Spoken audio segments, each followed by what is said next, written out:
Bill, on the night of the bank guarantee, the people involved in the decision to give the guarantee were Brian Conn, who was then Taoiseach, who was Prime Minister, and Brian Lenihan, who was Minister of Finance, and there were a number of officials, including the regulator and the Governor of the Central Bank present, and a number of senior civil servants. And the information given to the two politicians, Brian Conn and Brian Lenihan, was that there was not a problem of solvency in the banks. It was a liquidity problem. And the reasonable response to a liquidity problem, I would suggest, was the guarantee for it would be costless and would be effective. And it seemed that that was so initially. Now, as it happened, they were wrong. It was the solvency crisis. But can't you understand that given the information that they had, it wasn't surprising they did what they did? Well, first, I talked about the context of when they made the decision as well. And yes, so you have terrible information. When you have terrible information, you make terrible decisions. So first, the banks were massively misreporting their financial condition. And second, by all accounts... In what way were they doing that? Why were they doing that? In what way were they doing this? Well, because they reported that their assets were worth X and they were actually worth 0.4X. But to say that they were misreporting, I think is a bit unfair, because they believed that there would be some diminution in the value of the assets, but they had no expectation that the diminution would be 50%. That this was property assets. Well, how do you know that? Because nobody predicted at the time that the property crash would be of the order of 50%. They were talking about 20%. And the banks were taking that into account, and they believed they could weather a collapse of property prices by 20%. No, but that's not how banks make decisions. And first, banks don't make decisions, bankers make decisions. So we always need to focus on the bankers. And the bankers had first-hand reports all the time about the extent to which they were the ghost estates, to the extent to which they were lending to only a handful of people, literally, literally 4 handfuls of people in several of these cases. So, no, the bankers had very good reason to know that the assets were massively overstated. But let's take what you said. Let's say it was only 20%. Well, at 20%, they were insolvent by 10%. No, they weren't. What are you talking about? Yes, they were. Look at their numbers. None of them reported that they had 20% capital, right? So if you take 20%, they were dead, but they had far better information than that. Again and again, they did say that they could withstand a property collapse of 20%, and nobody questioned that. Are you saying that people should have questioned it and they couldn't have withstood that? They couldn't have come close to withstanding that. Of course they should have questioned it, and any place that had real regulators would have questioned it. But remember, as you say, there's a second thing they're hearing. And the second thing they're hearing is, we have absolutely no problems in our assets. They didn't say we have 20%. Remember, the representation was there were no losses in this portfolio. There were no credit problems, right? But the second piece, as you rightly said, is the world is going to end tomorrow. And the world is going to end tomorrow because there's going to be a massive run on the Irish banks. Yeah. And the run is going to be sparked by who? Yeah, Anglo-Irish Bank. Well, I'm not going to talk about individual institutions. It's going to be sparked by the creditors, right? And who are the creditors? The creditors are the allegedly most financially sophisticated people in the world, and who have, as we would say in finance, skin in the game. In other words, money they could actually lose. And all of those people are saying, we don't believe the Irish bankers 1 minute. Yeah. We believe that a disaster is upon us, and therefore, tomorrow morning, we're going to yank out scores of billions of dollars, because the Irish banks were uniquely vulnerable compared to other banks because such a small percentage of their money came from deposits. and such a high percentage came from loans from other banks. Okay. Yeah, but So if the bankers, the smart guys are telling you wait a minute now. it's insolvent. I don't think this is quite serious, and the insinuation on the bankers who went to see the government that night is very serious. And I know some of them, and I don't believe that they said something they believed that they knew was untrue. But let's just go back. Is that because you believe the bankers? No, just go back.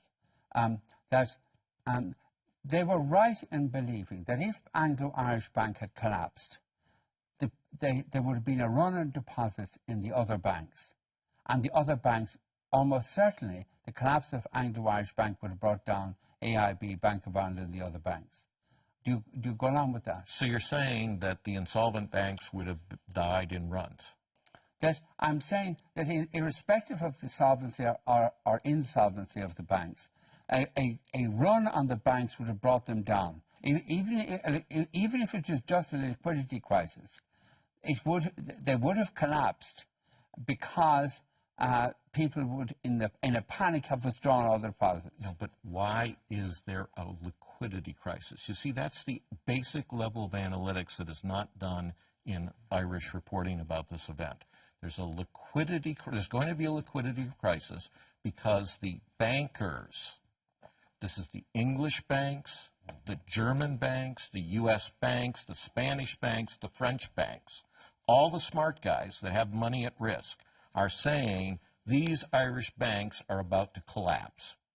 And if you're right, so all of the literature says runs by sophisticated folks aren't going to be based on rumors. They're going to be based on the fact that they have better analytical information. All right, I don't know. I don't recall, Constantine, you might recall, I don't recall anybody saying that the Irish banks are all going to collapse. Well, no, I do recall some academic from UCD called Morgan Kelly saying that. Okay, Morgan Kelly. But apart from Morgan Kelly, do you remember correct, anybody saying that the Irish banks as a whole, there was not just a liquidity problem, but a solvency problem? Was anybody in a major newspapers and on the TV saying that? Some people were saying that. There were issues there, okay? They might not have used the terminology of solvency crisis, but there were indications. But as Bill correctly says, there are two types of the run on a bank. The one that you're talking about is the run of the mom and pop going to withdraw their deposits. But much more important and the bigger run on the bank happens when the funders of the bank, the other banks and the bond markets and the lenders to the banks, take their loans and close them off and no longer lend to those banks. Irish banks were experiencing a run on the banks in this terminology, some of them from 2007, some of them from 2008. Bank from 2007. From the early 2008 onwards, the rest of the banking system in Ireland. Pretty much all of the banks started clawing back on the growth rate of the loans in 2008, early on in 2008. Some of them stopped lending to other than to existing projects for completion of the projects in 2008. Cutting construction in Ireland happened in 2007, the new builds. Property prices started wobbling in early 2008. Short sellers in Anglo-Irish Bank had the positions open, short sell in the bank on the solvency expectations, not on the liquidity expectations, in 2007. Explain to people what short selling is. Short selling basically is a bet that the stock of the bank is going to fall.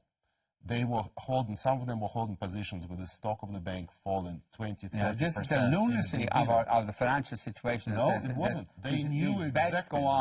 They looked exactly at the aggregate balance sheet. They didn't have the granularity of looking at individual loans.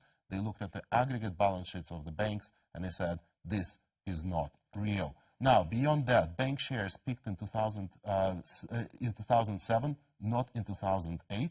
So, in other words, all of the indicators were there. Now, you and I, sitting on the sideline, having a pint, might not have discerned it. But we have the entire apparatus of the central bank and financial services regulator who was paid to make sure that that information was spotted, that information was acted upon. And Bill is 100% correct. I'm just going back to the position that the politicians were in that night, that there was nobody other than Morgan Kelly saying there was a solvency crisis. No, because every major creditor of the Irish banks was saying that.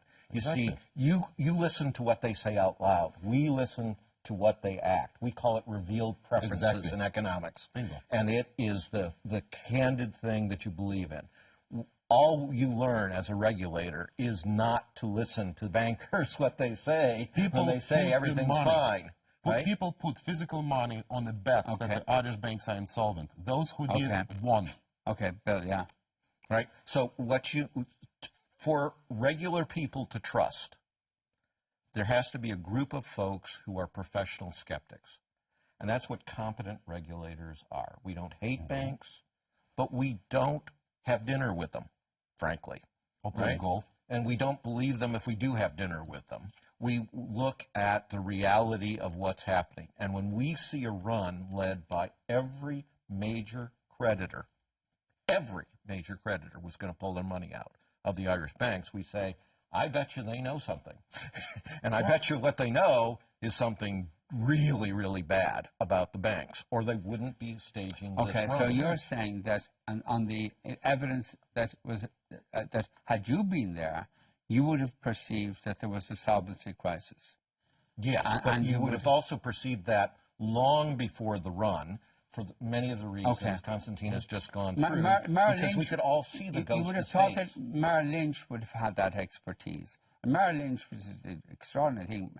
4 people in Merrill Lynch were asked to do a quick opinion on the state of the banks 4 days before the bank guarantee, and these 4 people were paid $4 million for 4 days' work. But they none of them said this is a solvency crisis. Yeah, but the Merrill Lynch, first of all, Merrill Lynch is a very big organization, and the people who are doing analysis and doing advisory in those organizations are not necessarily the people who manage the actual real money. So there are different types of people. The other second thing is Merrill Lynch itself went to the wall about what, a week or 2 before the guarantee. There is no Merrill Lynch anymore. Would you mind? That's correct. But this is what I was testifying about in great part, and that is what we call the Gresham's dynamic, which is when bad ethics drives good ethics out of the marketplace. So if I'm the banker and I hire an outside audit firm, what we call an appraiser in the United States, credit rating agency. Just 2 days ago, there's a $1 billion-plus settlement where the United States Department of Justice, after investigation, accused Standard & Poor's, the largest credit rating agency in the world, of fraud in setting the credit ratings, giving these AAAs to this toxic waste for the express reason that if they didn't do that, they would lose the jobs to Moody's and Fitch, right? Moody's and Fitch would come in and give a higher rating. So the bankers deliberately set them in competition with each other, and they would send their business to whoever would give them the AAA ratings. And so Merrill Lynch is one of the notorious places. Again, if you hire them as consultants, they're going to give you the answer that you want in those circumstances. And if not, then you can see why Merrill Lynch didn't exist, which, by the way, was buying toxic crap all the time for its own account. Exactly. Okay, then, Brian. Well, thanks for inviting me to participate in the discussion. I wanted to get Bill Black to explain his perception, because he's an expert in these areas and he's visiting Ireland. Therefore, it was proper to give him the preponderance of time of the programme. But go on. And Constant as well, who made a great contribution. I think you're talking about the night of the bank in guarantee and whether or not the politicians and the bankers were truthful with one another. And I thought a very interesting contribution, which I was writing about in the Sunday Business Post recently, was the exchange between the Governor of the Central Bank, Patrick Holohan, and the chair of the inquiry, Kieran Lynch, and Kieran O'Donnell, Fine Gael, and Pierce Doherty for Sinn Féin, about, and this is something that doesn't often happen in the inquiry, where because of the structure, we were just talking about this earlier, with Bill, the structure of the inquiry is such that the questioning can be very ad hoc, so it often is not very persistent. And that was one occasion where it was, where you had the instance with Fortis Bank, and how that bank was given ECL funding, the emergency liquidity assistance, by the ECB. That's a bank that was bailed out by the French, Netherlands and Belgium central banks around the same time as the Anglo question was arising. And the question that was very interesting, and I think this is the key question of the inquiry, and one which will be very interesting when Brian Cowan comes to the table, which is why did the Irish government, when it had the instrument of emergency liquidity assistance, why it didn't seek to use that? And the answer to that is because the only way they could obtain that is if Anglo was solvent. So if the politicians around that table knew that that was an instrument that had been used by other governments at the day before, did they not use that instrument of funding because they suspected that Anglo was insolvent? And if they did, then... I would suspect that Brian Cowan and Brian Lennon knew nothing about those technicalities. And that the central bank certainly that's a key question. That's not technicality. And maybe others did, but there's no evidence that that issue was raised that night in the course of the bank guarantee. I think. Go ahead, yeah. I think what Elaine raises there is actually a pivotal issue, and I think Bill also spoke about that as well. This is about the competency of the people we pay really well to supervise the banks and to monitor the banks and to regulate the banks. And the question, how could we not have seen these things, or could we see those things, is best exemplified by something that happened after the crisis in Ireland, by the time when the regulators, so-called, have learned the lessons and the reforms were going on across Europe. When in October 2011, the private sector participation, or in other words, a 50% haircut was applied to Greek bonds held by the banks across the Eurozone. At that moment in time, the entire country, one other country was made, the entire banking system was made insolvent. The ECB was warned about that publicly, on the record in the mainstream press. You do that, you will destroy Cyprus. The ECB did not listen to the public. They destroyed Cyprus. It took another 2 years for Cyprus to go down in the flames. The question then goes back exactly to what Elaine was saying. They knew that. They didn't do anything. They didn't pay attention to it. They didn't want to hear that. The same way as Irish regulators knew, did not want to hear. And when it came to ELA issue... Hear no evil, see no exactly. evil. And when it comes to ELA issue, the emergency liquidity assistance, it's a program which is deployable by the Central Bank of Ireland. Can we just move on to another issue? And it is that... Can I just, one really brief thing? Yeah. Even if they believed there was a disaster and it was going to happen the next day, why wasn't the guarantee temporary? Yes. Why wasn't there an emergency look by the regulators at Solvency? And why wasn't there withdrawal? And that was just to cut in there, but that's what Patrick Holohan's point was, that if the ECL funding had been given, then it would have bought the regulators and the government a few days, and it would have given them time to look in and see what the extent of the debts of Anglo were. And I mean, we don't know if that would have been the solution, but God's sake, 40 billion euro later, a few days was worth it. And the guarantee could have been extended to cover deposits. It could have been extended even to cover the senior bondholders. Patrick Holohan, not in his report, but in an academic article that he wrote before he became governor of the bank, said that he didn't understand why they didn't restrict the guarantee to future lending and future deposits to the banks. Would, in your view, would that have worked? Well, it would have been less bad, by far, yes. You needed to put these institutions in receivership. These institutions should have been put in receivership at least 5 years before this period, right? They were insolvent at least 5 years earlier. So that's the real failure. Once you allow it to go into late 2008 and you have institutions that are massively insolvent, all of your choices are bad. It's just that they chose the worst of the worst possible choices, and then to add syrup and cherry on top of the sundae, they decided to guarantee subordinated debt. Okay, well, three other points I want to raise with you.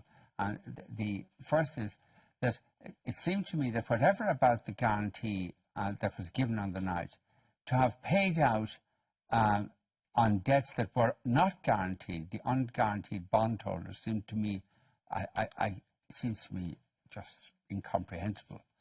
That's right. It is so incomprehensible that it leads you to ask whether there was something worse going on, frankly. Right? Because you would never do this. Everything you were ever trained as a financial regulator would be you would never bail out risk capital, as we would call it in these situations, which is where the subordinated debt is treated as capital precisely because in these circumstances it is supposed to suffer 100% losses. And people who buy subordinated debt get a nice higher interest rate, a premium interest rate, because they're taking on that risk. So to both pay them the premium interest rate and then to pay them 100 cents on the dollar for their debt when it's supposed to be wiped out. Okay, just two other issues, and I'll go to Constantine Lane then. That it seemed to me that the problem that faced the government at the time was that if the privately owned banks were disappeared for whatever reason, the country was in very serious economic financial chaos. But that if there had been a state-owned bank that had been properly managed, or even improperly managed, they could have just protected that and let the others go under. And what seems to me to be bizarre is that that lesson hasn't been learned, and we still, well, AIB is state-owned, but they're trying to sell it off. Okay, well, there may be good reasons or bad reasons. People can disagree about having things like a postal savings bank, but it's a false dichotomy.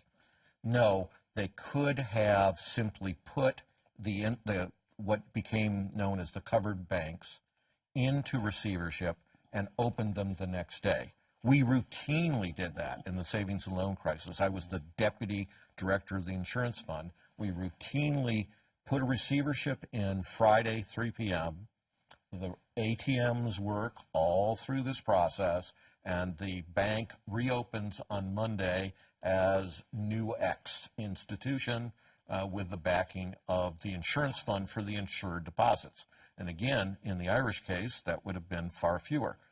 Would there be a run? Yes, there would be a run. But you don't pay the people who are uninsured. Okay. Before I go to the final issue, just go to the... The name of your book, then, is very appropriate, Bill, isn't it? The best way to rob a bank is to own one. Okay. Do you want to comment on any of the issues? Because I want to talk about Greece briefly before we finish this. Do you want to talk about what Bill has been saying? I'd love to hear Bill's thoughts on Greece. No, we'll get to that in a moment. But on the issues that we've just talked about, do you want to make a further contribution? I think the key issue is that what has been guaranteed, why it has been guaranteed. And the other issue as well, do remember that at the nationalization of the Anglo-Irish Bank, one of the only deposits-based banking branches of the Anglo-Irish Bank was fire-sold, literally overnight, was fire-sold overnight. I'm sorry, a fire sale, a really quick sale. Mind making that point again because I'm a bit distracted. Huh? At the point of the nationalization of the Anglo-Irish Bank, there was only one branch of the Anglo-Irish Bank. December 2008 or January 2008, yes. There was only one branch of the Anglo-Irish Bank, one division of it, which was funded fully by deposits, which was Signon Deposits, Reach book, and that was the Anglo-Austria. And that division was sold in a fire sale overnight for effectively peanuts at the bank which was going into the insolvency and nationalization. Why was that done? How it was approved? There are so many questions about the entire guarantee and the fallout from that guarantee that I'm afraid that we're not going to get through even to covering half of them. And the biggest issues also, as Bill said, would have economy collapsed?